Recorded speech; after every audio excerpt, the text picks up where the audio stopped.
사순절 두 번째 주일 이 아침에 사랑하고 축복하는 하나님의 자녀들이 주신 말씀은 누가복음 3장 3절에서 6절까지 말씀입니다.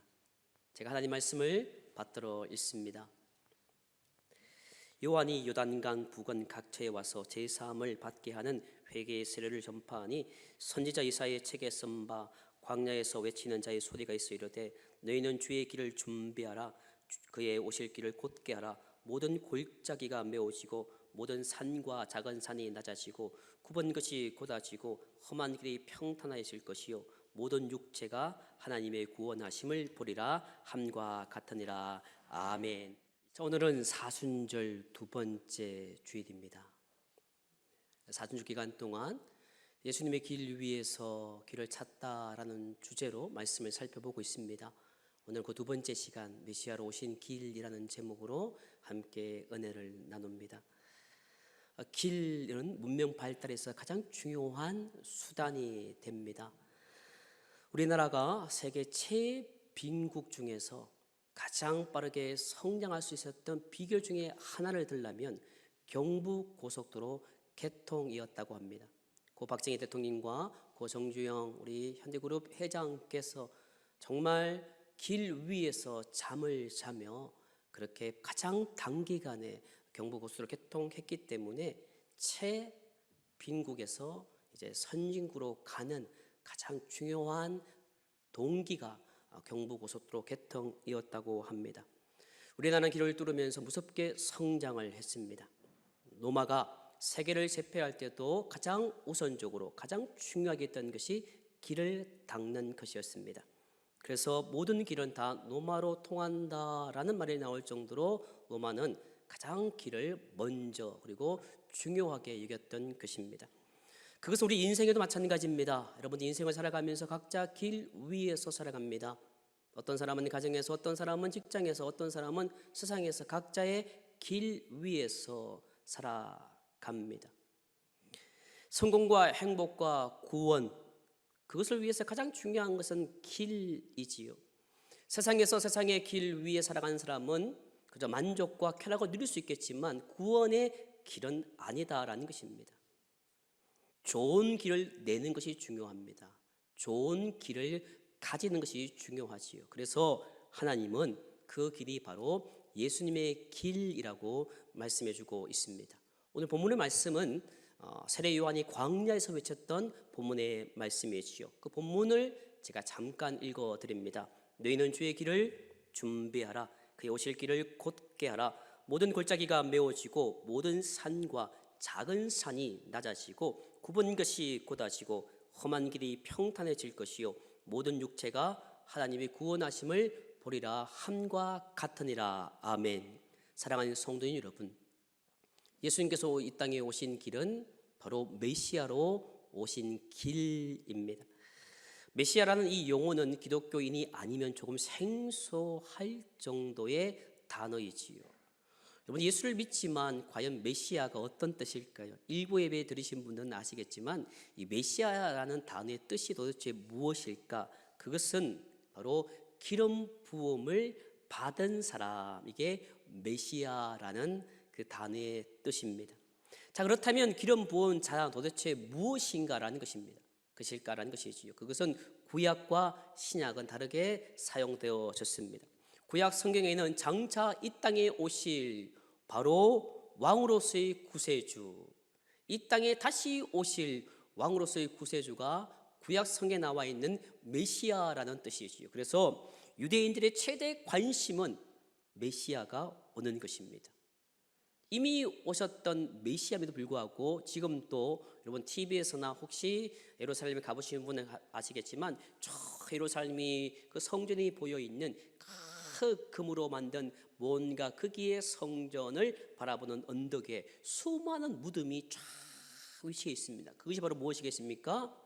하나님께서 이 땅에 메시아 보내주시면 부활하겠다라는 의미로 그들이 무덤을 그렇게 만들어 놓았던 것입니다. 참 어처구니 없는 그런 일들을 행하고 있지요. 아무튼 메시아 사상은 구약, 신약, 구약에 있어서 가장 중요한 중심 사상이었던 것입니다. 유대인들의 신앙 중심이 메시아 사상이라는 말씀이지요. 그래서 구약의 안식일 제도와 그리고 성전에서 들어지는 모든 예식의 그 근간과 중심은 메시아 사상이었습니다. 그래서 구약의 이 모든 성경 말씀은 오시는 메시아에 초점이 맞춰져 있는 것이지요. 그래서 많은 사람들은 메시아 오기를 학수고대하며 살았던 것이 구약 시대의 사람들이었습니다. 자, 그러면 신약으로 넘어오면 신약 성경에서 메시아는 누구를 이야기하느냐? 바로 메시아가 곧 예수의 그리스도다라고 본인 스스로 말씀하고 천명하고 있는 것이었지요. 자, 이러한 메시아를 구약이 어떻고 신약이 어떻고 그렇게 장황하게 길게 설명하는 것도 중요하지만 단 한 문장으로 메시아가 도대체 뭐냐라고 설명되어진다면 그것은 고통과 신음 속에서 살아가는 당신의 백성들을 구원하시기 위해서 오신 자, 이게 메시아입니다. 그러니까 그 땅 가운데 로마 식민지에 살았던 그 백성들, 고통과 신음 가운데 있는 사람들, 죄인이지만 죄인인 줄 모르는 사람들, 죽고 난 뒤에 천국을 가지 못하는 그런 사람들, 고통과 시험 중에 있는 당신의 백성들을 구원하기 위해서 오신 자가 메시아라는 것이지요. 그래서 사람들은 현실의 삶 속에서 가장 중요한 것이 바로 무언가 하면 메시아를 만나는 것입니다. 요즘 이 젊은 사람들이 코로나 기간 동안 특별히 20대, 30대의 이 청년들이 10명 가운데 4명 정도가 정신적으로 멘탈적으로 어려운 환경이 있다고 합니다. 그래서 조울증도 걸리고 우울증도 걸리고 밖에서는 웃는 것이 보이지만 집에 와서는 부모와 대화도 하지 않고 서로 어울리지도 않고 그렇게 살아간다고 하지요.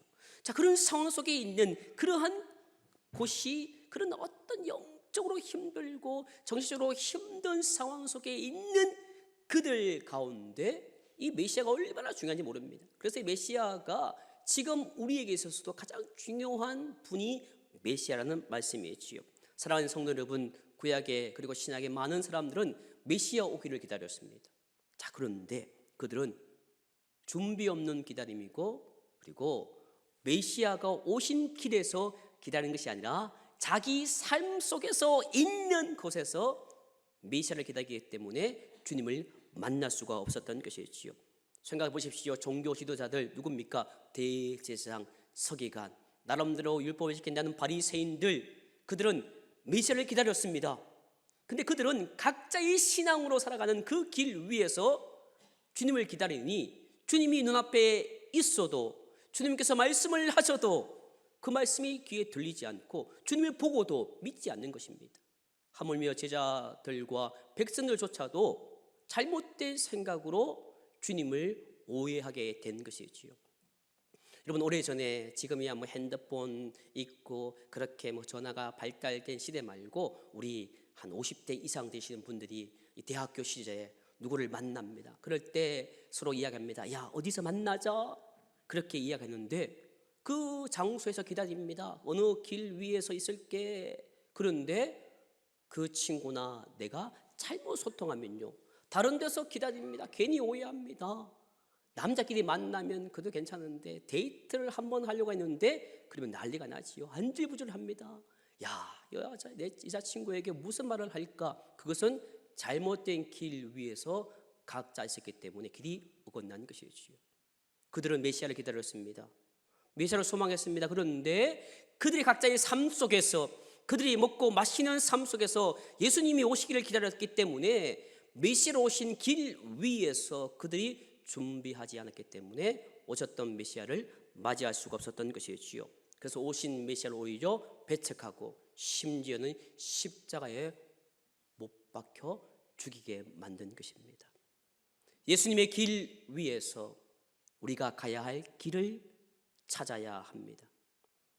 메시아로 오신 길 위에서 우리가 주님을 기다려야 메시아로 오신 주님을 만날 수 있고 우리가 힘들고 어려운 이 신앙 여정을 걸어갈 때 마지막 그 종착역에 주님께서 우리를 기다리시는 천국의 문이 우리 앞에 펼쳐지게 되는 것이지요. 사랑하는 성도 여러분, 메시아로 오신 길에서 주님을 만나고 주님과 동행하며 그 마지막에 주님 만날 수 있는 천국의 문으로 들어갈 수 있는 비결은 과연 무엇일까요? 5절 말씀을 제가 다시 한번 읽어드립니다. 모든 골짜기가 메워지고 모든 산과 작은 산이 낮아지고 굽은 것이 곧아지고 험한 길이 평탄하여 질 것이요. 여기에 그 모든 것이 담겨져 있습니다. 물론 이사야의 말씀을 인용한 것이지만 여기에 모든 것이 담겨져 있는 것이지요. 여기에 나와 있는 모든 골짜기, 모든 산과 작은 산, 그리고 굽은 것과 험한 길은 긍정적인 단어가 아닙니다. 다 부정적인 의미를 담고 있습니다. 보십시오. 모든 골짜기, 모든 산과 작은 산, 그리고 굽은 것과 험한 길은 모두가, 이 모든 것이 메시아로 오신 구원 사역을 방해하는 장애물인 것입니다. 그리고 인간의 그 악한 행동을 일으키는 것들이 바로 오늘 열거된 그 단어들이지요. 5절 상반절 말씀을 제가 다시 한번 읽어드립니다. 모든 골짜기가 메워지고 모든 산과 작은 산이 낮아지고, 성도 여러분, 모두에게는 골짜기가 있습니다. 우리 결혼한 지 얼마 안 되는 분들은 아직까지 부부가 골짜기가 없어야 되고 없습니다. 그런데요, 10년, 20년, 30년 살면요, 부부에게 골짜기가 생깁니다. 옛날에는 뭔가 처음 신혼 때는, 그리고 결혼하고 얼마 안 됐을 때는 뭔가 오해하면 바로 해결하려고 달려갑니다. 여보, 내가 잘못했어. 그런데 하루 이틀 지나다 보면요, 괜히 내가 말했으면 남편이 화나고 아내가 이상하겠까봐 점점점 골짜기가 생기면 소통이 어려워집니다. 자녀도 마찬가지지요. 부모와 자녀에게 골짜기가 생깁니다. 그러면 어릴 적에는 골짜기 없습니다. 그저 안고 얼르고 달리면 되는데 나이가 들었다고 컸다고 부모에게 이제 대항하죠. 그러면 골짜기가 생기는 것입니다. 교인들도 마찬가지입니다. 교인들도 겉으로는 할렐루야 서로 인사하지만 그 이면에는 골짜기가 있습니다. 건너가지 못합니다. 교회생활, 신앙생활 하면서도 함께 어울리지 못하는 골짜기가 있는 것이지요. 그런데 더 중요하고 위험한 골짜기는 하나님과 나와의 사이에 골짜기가 있습니다. 그러면 절대로 하나님께 가까이 갈 수 없습니다. 그래서 메시아로 오시는 길에서 주님 만나기 위해서는 골짜기가 없어져야 하는 것이지요.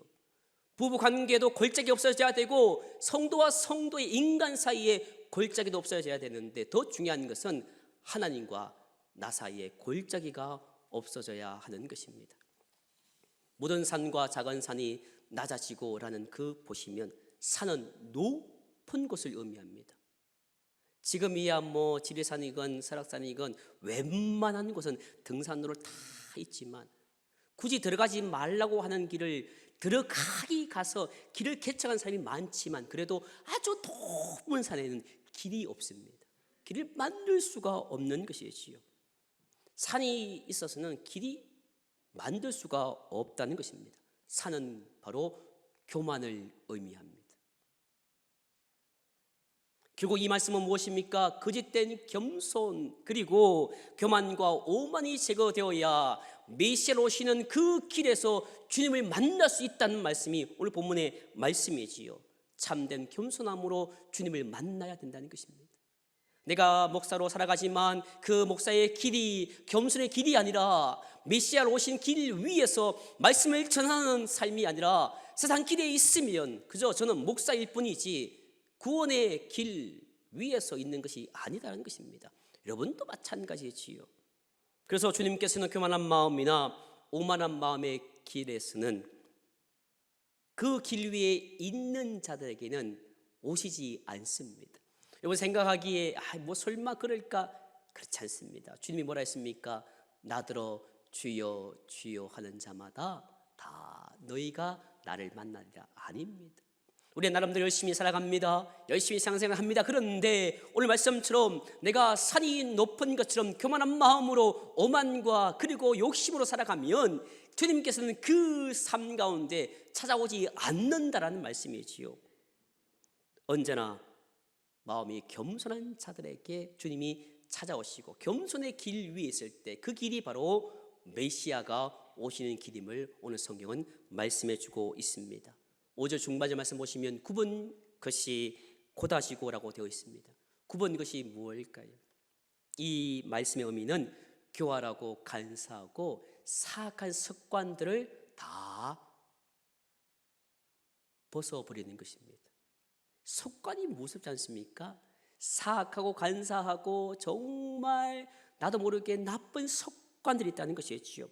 예수님께서는 마음의 길이 굳어도 굽어도 들어갈 수가 없다는 것이지요. 꼬불꼬불한 길에는 주님이 들어갈 수 없다는 것입니다. 물론 여러분 생각하시기에 대한민국에는 곳곳에 아무리 산골짜기라도 다 차가 들어가고 오토바이가 들어갈 수 있도록 다 길을 만들어 두었습니다. 그러나 마음이 굳으면 안 됩니다. 마음이 굳은 사람은 정말 우리 주변에 참 많습니다. 세상 사람들 마음이 굳은 사람이 얼마나 많겠습니까? 그런 사람 말고요, 하나님을 믿지만 우리 마음속에 굳은 마음이 있는 사람이 있습니다. 그 마음이 굳으면요, 생각하는 것이 삐뚤어집니다. 생각이 삐뚤어지면요, 그 뱉은 말이 남의 상처를 주게 돼요. 제가 누누이 말씀드렸던 것처럼 고슴도치는 안아주면 안 됩니다. 고슴도치는 자기가 가시가 있는 걸 몰라요. 그래서 아내를 안아줍니다. 남편을 안아줍니다. 자녀를 안아줍니다. 이웃에게 사랑한다 말하는데 그 마음이 삐뚤어진 사람이 말을 하면 사랑한다 말하는데 가시가 있는 겁니다. 그 상처를 주는 것이죠. 얼마나 아픈지 몰라요.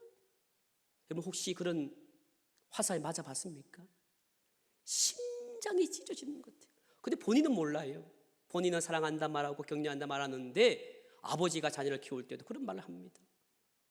우리의 어르신들은 그런 말 종종 했지 않습니까? 모르는 거예요. 그래서 마음이 삐뚤어지면 생각이 삐뚤어지고, 생각이 삐뚤어지면요, 말하는 것이 남에게 상처를 주게 되는 것이지요. 그래서 메시아로 오시는 주님을 만날 수 있는 길은 굽은 길이 아니다라는 것입니다. 하나님께로 가는 길은 굽은 길이 아니다라는 것입니다. 우리가 마지막 생의 순간 저 천국 갈 수 있는 길은 굽은 길이 아니다라는 말씀이지요. 곧은 길이다라고 오늘 성경은 말씀해 주고 있습니다. 마음이 굽은 사람에게는 예수님이 찾아갈 수가 없다는 것입니다. 교활하고 간사하고 사악한 거짓과 속이는 사람에게는 주님의 모습을 살펴볼 수가 없다는 말씀이지요. 5절 마지막 하반절 보시면 험한 길이 평탄하여질 것이요라고 되어져 있습니다. 이 말씀의 의미가 무엇일까요? 이 말씀은요, 무관심한 것입니다. 그리고 냉정한 것입니다. 미움과 고집이 있다는 것입니다. 여러분, 사람에게 지나가면요, 냉기가 느껴지는 사람이 있습니다. 만져서 냉기가 아니고요, 가끔 여러분 그런 적 있지 않습니까? 악수할 때 겨울에 손이 너무너무 차가워서 민망할 때가 있어요. 그러면 손을 내는데요, 어머 손이 차요 그래요. 그러면 부끄러워서 손을 잘 못 잡아요. 왜? 그런 말 들을까 봐. 그럴 때 여러분들이 만졌을 때는요, 이렇게 하셔야 돼요. 손이 따뜻하네요. 그래야 그 사람이 악수를 하지요. 손이 차가운데 자꾸 만질 때마다 손이 차와요. 본인은 나 이해한다지만 본인 스스로는 그게 또 부끄러운 거예요. 그래서 여러분이 손이 찬 사람 말고 곁에 가면 냉기가 느껴지는 사람이 있어요. 냉담한 사람이 있지요. 그런 말씀을 하고 있는 것입니다. 그래서 이 말씀의 뜻은 무관심한, 냉담함, 미움, 고집을 다 벗어버리고 진정한 사귐과 교제가 있어야 된다는 것이지요. 그래서 주님 뭐라 했습니까? 십자가를 봐라. 하나는 위로 향해 있지 않느냐, 하나는 옆으로 있지 않느냐. 내 몸과 마음을 다하여 하나님을 사랑하고 하나님을 사랑한 것처럼 이웃을 사랑해라. 이게 바로 오늘 말씀처럼 험한 길이 평탄하여지는 것입니다. 우리는 강도 만난 사람을 누가복음 10장에서 볼 수가 있습니다. 그 누가복음 10장에 보시면 강도 만난 사람 가운데 무관심에 냉정한 사람들이 있는 반면 따뜻한 사람이 있었다는 것이지요. 누가 메시아가 오신 길 위에 있는 사람일까요? 그저 나는 하나님 믿는다고 고백하면서 주여 주여라고 고백하는데 정작 죽어가고 있는 사람에게 냉담하고 미워하고 시기하고 다가가지 못하고 그들과 뭔가 교제하지 못하고 진정한 교제가 없이는 나는 주님을 믿는다고 하지만 그 주님 오시는 메시아로 오시는 길 위에 있는 것이 아니라 내가 가고 싶은 길 위에 있을 수가 있다는 말씀이지요. 이웃이 슬픔과 고통이 있을 때 오히려 기뻐하거나, 이웃이 기쁨이 있을 때 함께 기뻐하지 못하거나, 그런 험악한 마음에는 주님이 들어갈 수가 없다는 것입니다. 먼저 다가가서 악수해주고 먼저 웃어주고 먼저 안아줘야 되는데 그것이 되지 않는 그 길에는 그 모든 것이 평탄해져야 된다는 말씀이지요. 제가 이 사순절 기간 동안 예수님의 길 위에서 길을 찾다라는 주제로 말씀을 전하는데 자꾸 이번에는 찬송가가 성령께 주시는 마음이 있습니다. 지난주에도 불렀던 그 가사가 우리의 마음을 울렸는데 이번 한 주도 계속 말씀을 준비하면서 이 복음성가 계속 제 성령께서 제 마음을 울리는 겁니다. 일부 시간에는 그것을 우리가 그저 가사로 읽었지만요, 2부에는 1절, 2절 부르고 후렴을 같이 함께 다 하려고 합니다. 우리 그 찬송하는 오늘 나는이라는 찬송입니다. 함께 찬양하시겠습니다.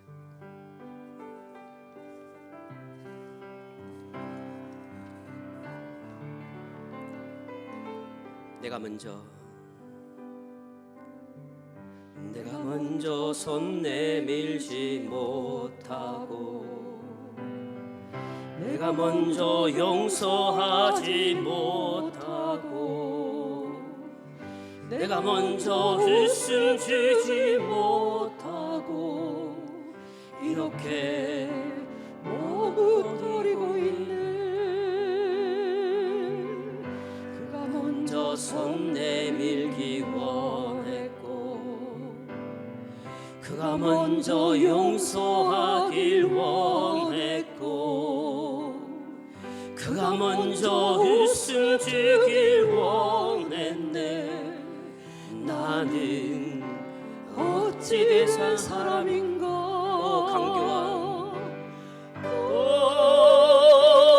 강교한 나의 입술이여, 부러운 나의 마음이여, 왜 나의 입은 사랑을 말하면서 왜 나의 마음은 화해를 말하면서 왜 내가 먼저 져줄 수 없는가. 왜 내가 먼저 손해볼 수 없는가. 2절 하겠습니다. 내가 먼저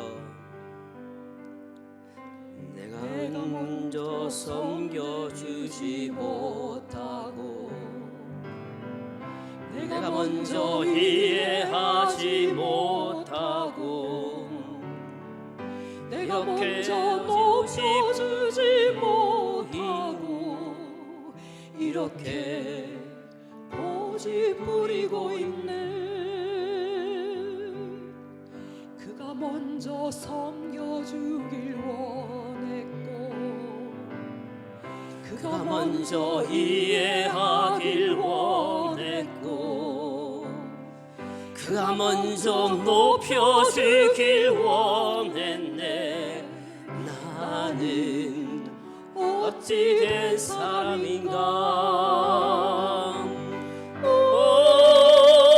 추악한 나의 욕심이여, 슬픈 나의 자존심이여, 왜 나의 입은 사랑을 말하면서 왜 나의 마음은 화해를 말하면서 왜 내가 먼저 져줄 수 없는가. 왜 내가 먼저 손해볼 수 없는가. 오늘 나는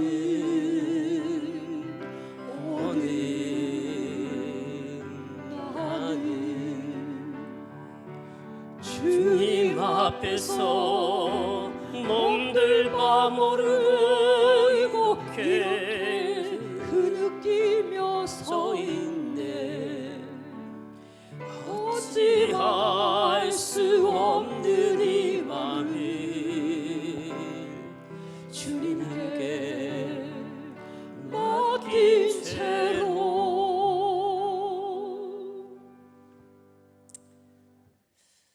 정말 우리가 예수를 믿는다고 하지만, 메시아로 오신 길 위에 있다고 하지만 정작 이 가사처럼 우리는 그렇게 살아가지 못함을 뼈저리게 느끼고 살아갑니다. 저도 목사라고 하지만 정말 그렇게 살아가지 못했던 나를 돌아보게 되고요. 여러분들 오늘 이 자리에 있지만 성도로서 사순절 기간 보내면서 우리가 지난주에 불렀던 찬송처럼 어떤 험한 바람이 불어도 주님 길을 가겠다 고백하고 찬양했건만 지난 한 주간은 또 그렇게 살지 못했던 나를 돌아보게 됩니다. 우리가 어떤 상황 속에서도 어떤 어려움 속에서도 메시아로 오신 길 위에서 주님 만나기 위해서는 내가 먼저 주님 앞에 나가야 되고, 내가 먼저 그 사람과 교제하며 오만한 마음과 겸손한 마음으로, 경건한 마음이 아닌 겸손한 마음으로 살아가야 된다는 것입니다. 이 시간 잠깐 몇 초짜리 영상을 하나 보겠습니다.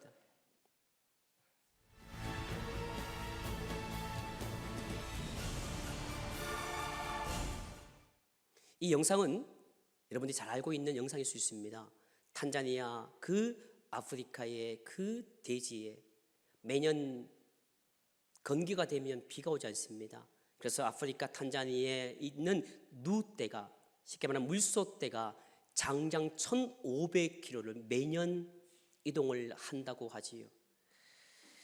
이 1,600이 되는 그 먼 길을 오고 가기 때문에 수만 마리의 누떼가 많은 양의 먼지바람과 땅이 흔들릴 정도로 그 이동하는 것을 직접 보면 장관이라고 합니다. 그런데 이 누떼를 수년간 지켜보았던 한 동물학자가 이런 안타까운 말을 한 적이 있다고 하지요.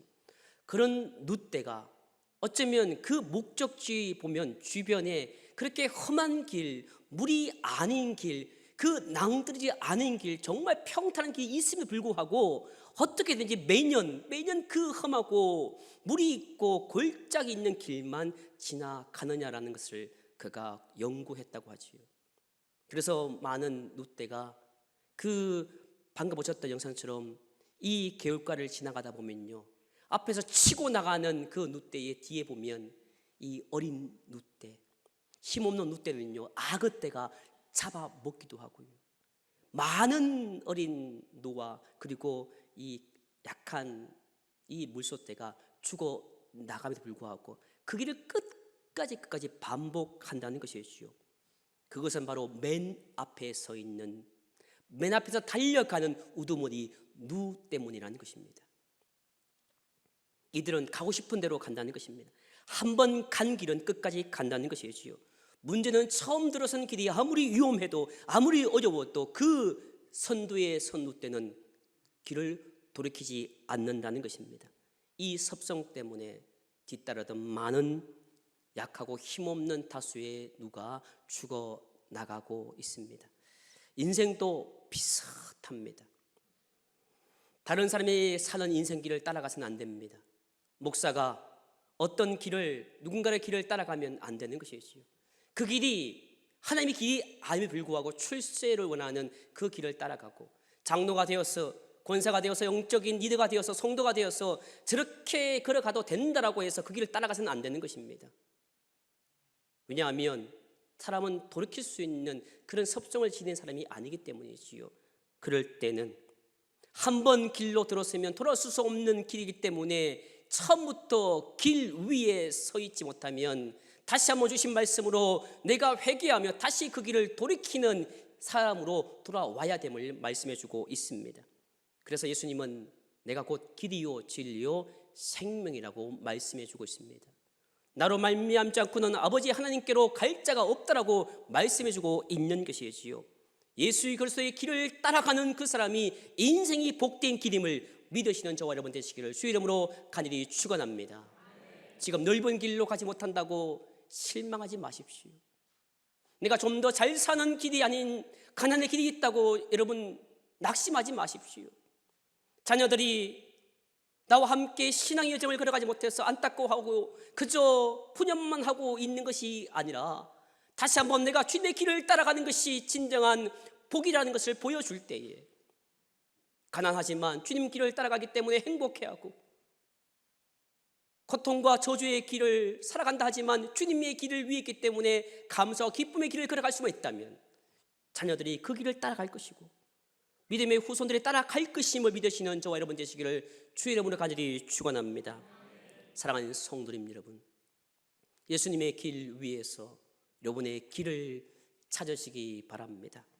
스스로 앞장서는 길이 아니라, 스스로 앞장서는 길이 아니라 아버지가 되어서, 엄마가 되어서 내가 지금 가정에 내가 앞장서서 걷는 것이 아니라, 교회에서 영적 리더가 되었다고 앞장서서 걷는 것이 아니라, 사업을 함에 있어서 내가 사장이기 때문에 앞서가는 것이 아니라 메시아로 오신 길을 따라가는 삶이 되기를 바랍니다. 그래서 골짜기가 메워지고 높고 낮은 산이 메워지듯이 그만한 마음이 아닌 겸손의 마음으로, 굽은 것이 곧아지듯이 부정적이고 삐뚤어진 마음이 아닌 감사와 칭찬과 격려하는 그런 하나님의 마음으로 험한 길이 평탄하여 메시아의 오신 길에서 주님을 만나시기를 바랍니다. 사랑하는 성도 여러분, 이 사순절 기간 예수님의 길 위에서 길을 찾다라는 주제로 함께 말씀을 나누는데, 바라기는 저와 여러분들이 오늘과 내일 여러분의 일생의 삶을 살아가심으로 말미암아 그 길이 여러분의 각자의 길이 아닌 메시아로 오신 길에서, 그 길이 어떤 길일지언정 흑탄길이든 고난길이든 골짜기 길이든 그 길 위에서 주님과 함께 끝까지 걸어가신 말미암아 주님이 여러분과 동행하시고 그 길 끝에 천국의 문이 열려 있는 구원의 길이 되시기를 주의 이름으로 간절히 축원합니다. 기도하시겠습니다. 이 시간 함께 기도하기 원합니다. 하나님, 나는 골짜기가 있는 길이고 평탄하지 않는 길이요, 높고 낮은 산이 있는 길이고, 내가 가는 길 위에서 항상 원망과 삐뚤어진 길이었음을 회개하며 용서하여 달라고, 이제부터 미셔 오신 길 위에 서기 위해서 내 모든 교만이 사라지고 삐뚤어진 마음이 사라지고 내가 먼저 다가가고 내가 먼저 웃어주고 내가 먼저 하나님 앞에 나갈 수 있는 따뜻한 마음 가진 사람으로 살게 하셨다가 주님 다시 오시는 그날 주님 만날 수 있도록 이 시간 간절히 하나님께 기도합니다. 하나님